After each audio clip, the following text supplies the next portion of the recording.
You seem sad, stranger. I heard you mention a flood? Yes.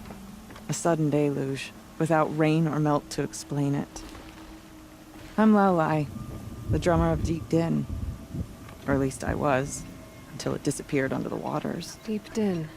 What's that? A hollow, carved out by the old ones. A chamber, a basin, and a musical instrument all at once. My life, my calling. I'd explain it by playing for you if I could. But its pipes are deep under the water now.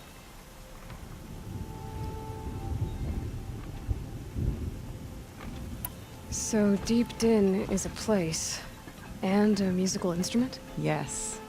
Pipes that carry a perfect tone beneath a sonorous basin. A wondrous edifice the old ones used to carry music far and wide. During the war, my father played the pipes to rally the Banuk against the Karja. I'm the drummer now, but our battles are few and far between. Mostly I play for the joy of it, or to remember my family. Of course, if the waters don't recede, what's the point of joy? Or remembering? So the waters came fast. One day it was dry. The next, the nearby river had risen and the entire basin was flooded. I don't understand it. There was no rain, not even any clouds, and yet the river rose higher than I'd ever seen it. And there it remains. A flood without rain. That is strange. Where is this place? I'll have a look if I'm in the area. Just northwest of here. Look all you like, but I don't see what good it'll do. The floodwaters aren't going anywhere. How does one ask a river to relent?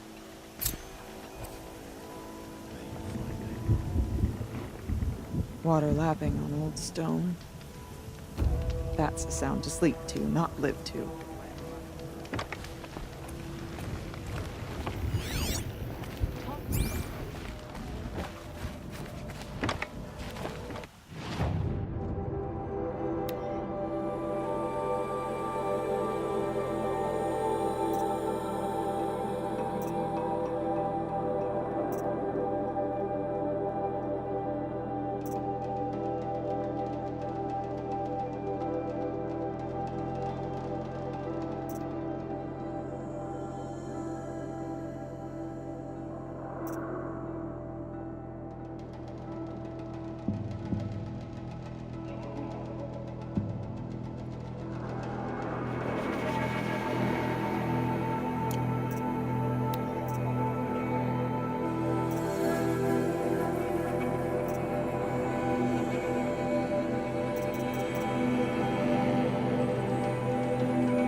I'm glad my father isn't around. It would torment him to see his legacy down.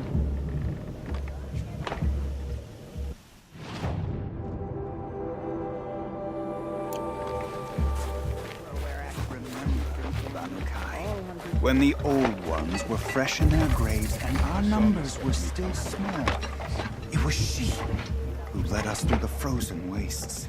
We also remember the ravenous tribe, who delighted in sucking the marrow from our broken bones. Everywhere Banukai and her Werak fled, the ravenous tribe were never far behind. Seeking a way to defeat them, Banukai went into the wastes and let the wind whip her cheeks. And when the cold brought sleep, she dreamt of light. She saw it behind the world, a great calming sheet of icy blue. And she saw something new. Herds of machines, each filled with the same blue light. When she woke, she knew which star to follow. She walked for many days and nights until she arrived at a temple built from sparkling ice. At the gates of the temple, she was met by the machines from her dream, who bowed to her as she entered. Inside, Banukai discovered the blue light bubbling from a hole in the snowy earth like a spring. "You bid me come," she said. "My people need aid. Will you provide it?" The machines whispered to Banukai. We go where the light goes. For we are its chosen vessels. There is darkness in your heart. It cannot hold the light for long. Carry it to your people if you must. But the cost will be great. Banukai waded into the pool. The light reared like a nest of snakes and struck Banukai, piercing her skin, filling her up. Banukai did not scream, though she was in agony. Banukai did not collapse, though her limbs shook. She climbed from the pool and carried the light inside her. She marched toward home, and the machines marched behind her. As she walked, the light struggled to push its way out of her, but the machines were there to aid her. She sewed her body shut with their cables, patched herself with their metal, and kept the light within. When she arrived, the forces of the ravenous tribe had surrounded the camp. Although the light had left her with 1,000 wounds, Banukai charged. And because she held the light, the machines followed. The ravenous tribe killed many, but those in camp rushed to join the battle. They gathered pieces of the fallen machines and from them fashioned weapons. And it was with these that Banukai's people repaid the suffering the ravenous tribe had wrought upon them. When quiet descended, Banukai finally fell. The machines bowed their heads, and her werak wept. The light she'd held within her drifted from her wounds and rose to the sky, and for just a moment, before life left her, Banukai knew the truth of the blue light, and she felt peace. We remember Banukai, the first to crawl from the cave beneath the world, who brought the machines to us. When we speak the name of our tribe, we remember her. And we will not forget.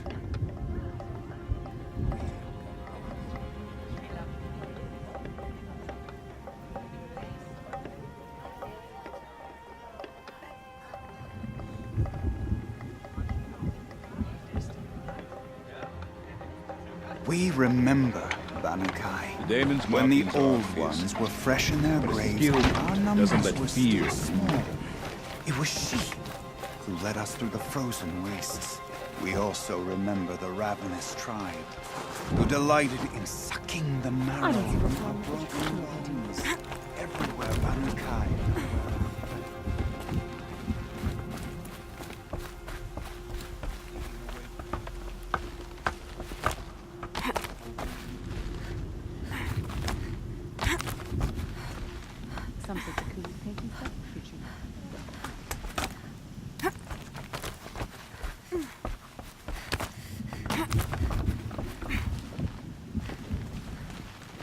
I'd march over to Stone Yield and take on those bandits myself if their leader didn't have that fiery cannon.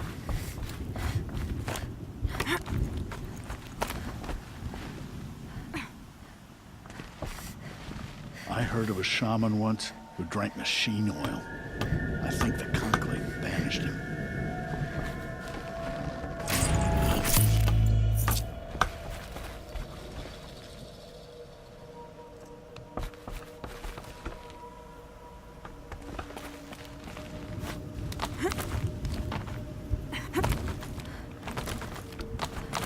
There's a fine line.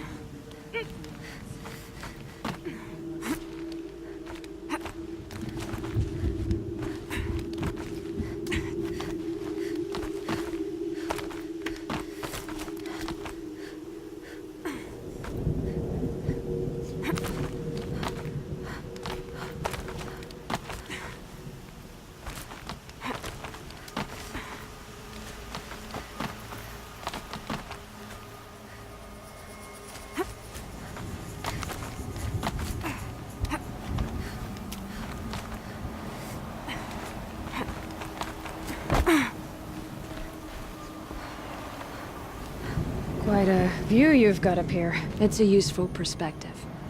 How fleeting we are when the world is so wide. From up here, you can see how the light paints across the land. Ever changing, That's a lesson. All our marks will pass. That outlook sounds a little depressing for a painter. Haven't met many artists, have you? Song's Edge needs new stories. I scrubbed its past off this rock to start anew, but a new start needs new colors. Fresh pigments, like none have seen.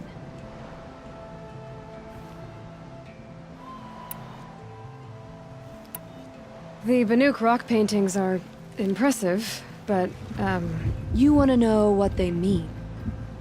That's not the right question, but I'll answer anyway. Some are called to the machines. The sacred shapes you see on metal casings, or on a cauldron door. do the machines listen to the call? I don't know.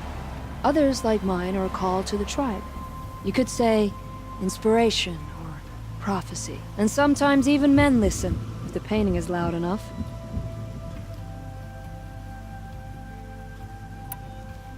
These pigments you want. Where should I look for them? Salts gather at the edges of geysers and hot pools. Crystals cling to the rocks and cliffs.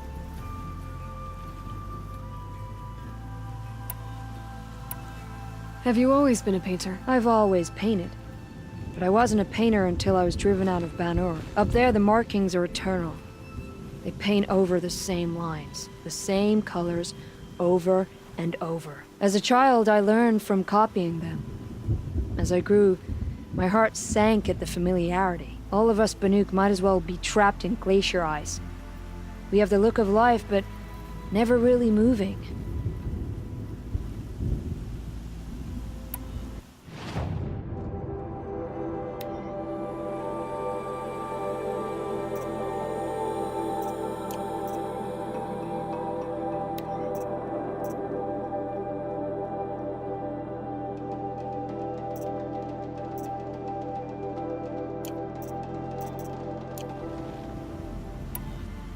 I'll see what I can find for you. Seek out the vibrant ones.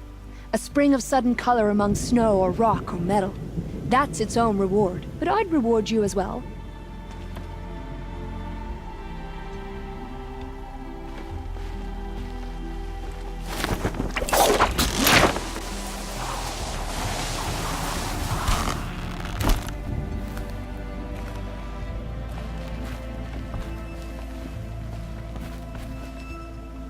Someone has to do something about those bandits at Stone Yield.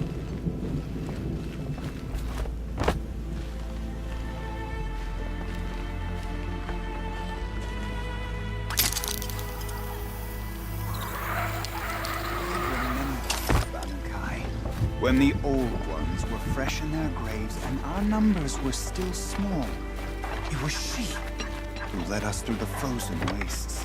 We also remember the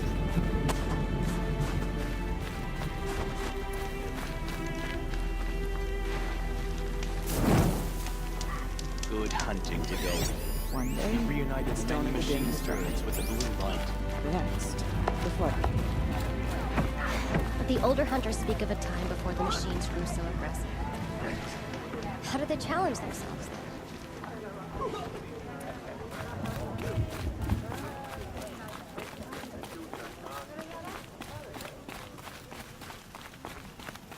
Okay, if I want to learn more about how this daemon affects the machines, I've got to find Araya. To do that, I need to talk to her apprentice, who followed the river north.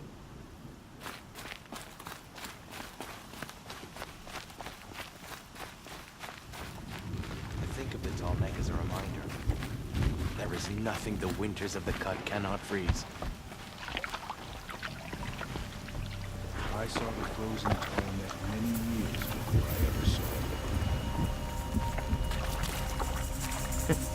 The hunters think they're so tough. They've never spent all day scrubbing dye and scrap log.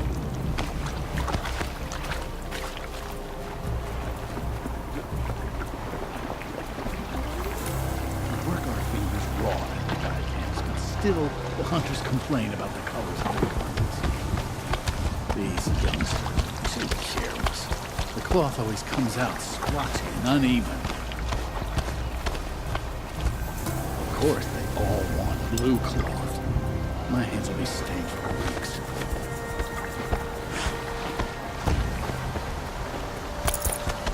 No room.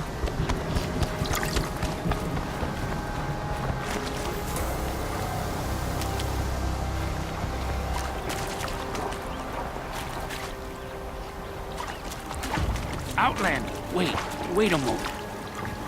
The tall nugget, that spear. I can see the blue light upon it. This? It was made by an acquaintance of mine. Ah, a shaman. No. More of a tinker? A tinker does not understand the spark in the metal, the song in the metal like this. But it could be improved upon, modified, with the help of the old ones. Far north of here, there is a cave, a shaft in the snow. Within it is a nest of metal birds. Find a bird that hasn't been stripped by shamans past. Look for a rail inside it, the length of your spear. That's all I can tell you. Get a rail from some metal birds in a cave. Sounds perfectly normal.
Tough, but I'm used to it.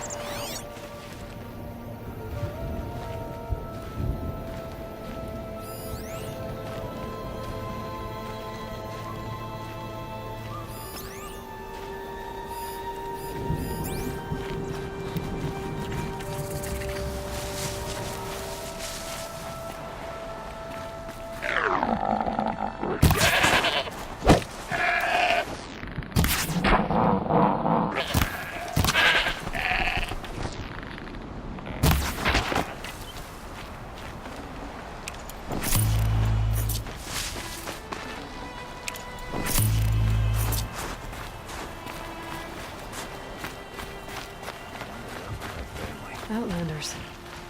Gorge Outlanders. Nice to rest my feet for a minute.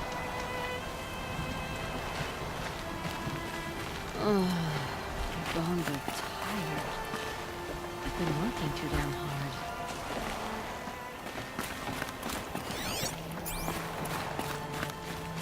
Never take a stealing moment like this every day. Never any time. What brings you Karja so far from your home? There's good machine hunting in the cut. Danger, too. Some have a taste for both, and they pay people like me well to guide them. We've had a bad run this time, even after I brought this priest along to read the signs. I did say the sun's light was cast quite red the night of the... Not your concern, though, Huntress. May your arrows find their mark.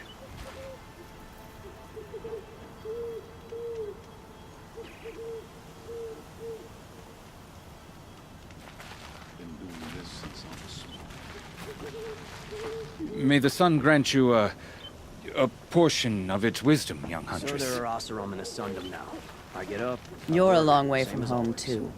Watch your back out there. Had enough of work. And enough of my family.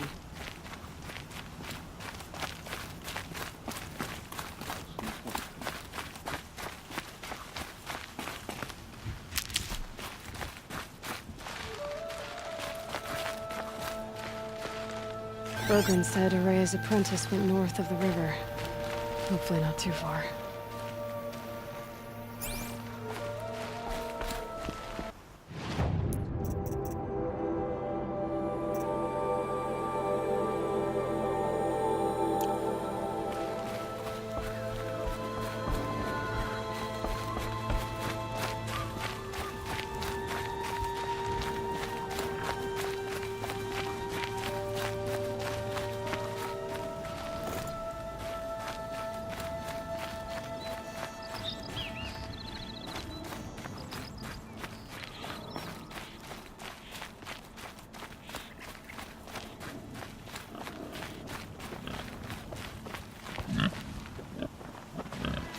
That must be Banuk, looking out at that tower. It looks like it's sending out a pulse or signal. Interesting. Maybe I could override it.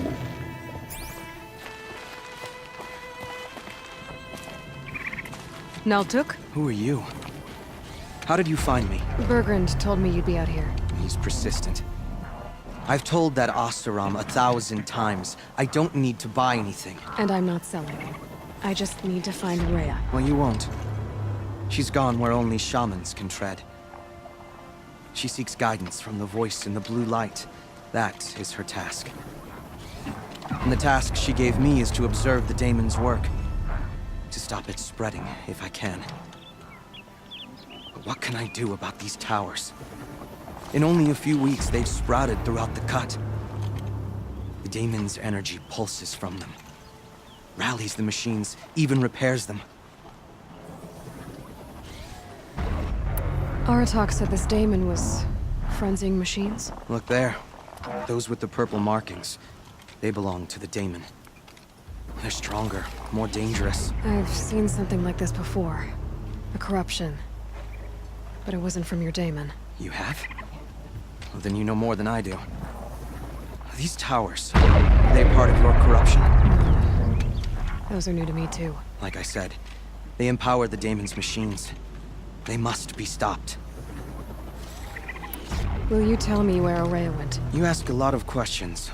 Only when I'm not getting the answers I need. There's but one voice Araya wants to hear right now, and it isn't yours. I'm sorry. All right, you want to stop the spread of the daemon's work? I know how to get started. With my bow and spear. Outlander, wait. Won't you tell me your name? Aloy. Good. If you fall to the daemon's machines, at least I can properly recount your efforts to Araya. Thanks for the vote of confidence. But I won't fall. And when I'm done, you're gonna tell me where she is.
can be overridden.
Seems I can take care of the machines and towers.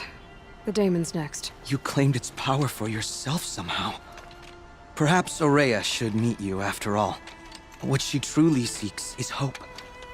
After what I just saw, you could show her that.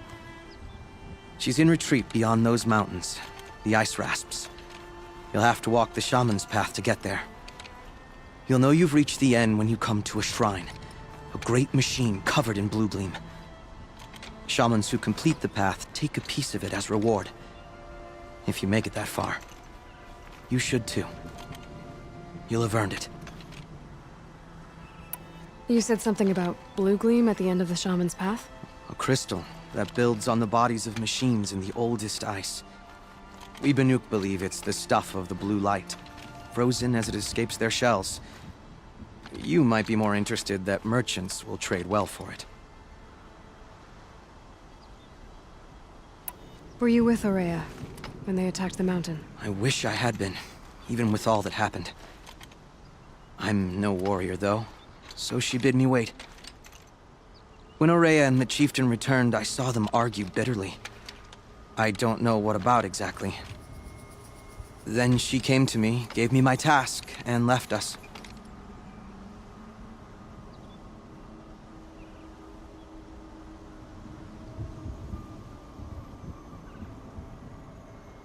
Bergren told me you're Aurea's apprentice. In her absence, I served the chieftain and his werak as an advisor, a scout, a speaker for the blue light. A lot of responsibilities. I don't know if I can live up to Aurea's example, but I have to try. I owe her that much. She took a chance on me, an aspiring shaman from the edge of the world. No one else would. How do I cross this shaman's path? Go to the ice rasps. Then follow the markers through the ice caves and the waterfalls, and make the climb to the shrine. But be careful. The path is meant to be an ordeal, the final trial of a young shaman's training. And I'll find Aurea at the end of it? No. She goes further up, somewhere inside the mountain. If you see her, would you tell her, I have faith she will hear the voice again.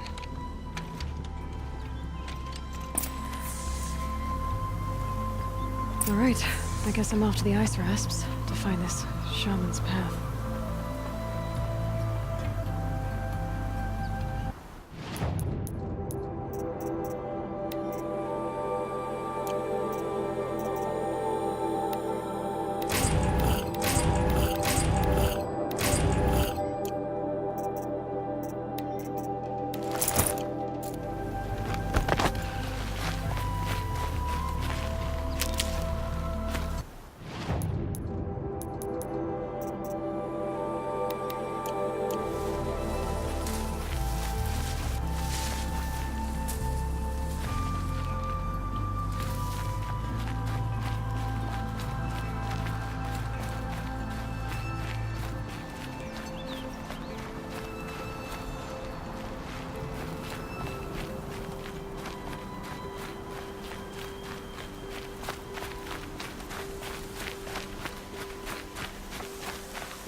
Must be the ruin Laolai was talking about. Deep in.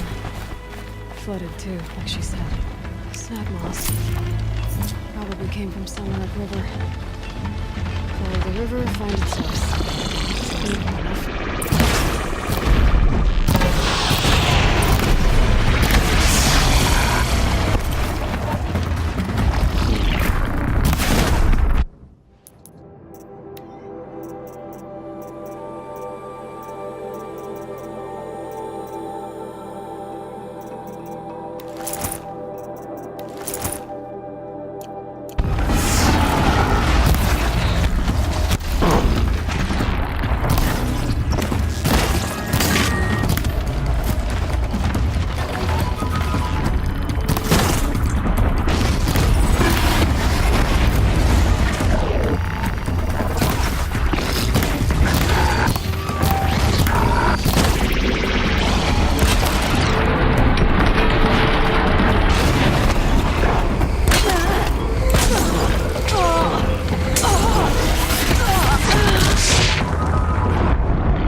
looking for me.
God, I found this.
the entrance to this den.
Winters.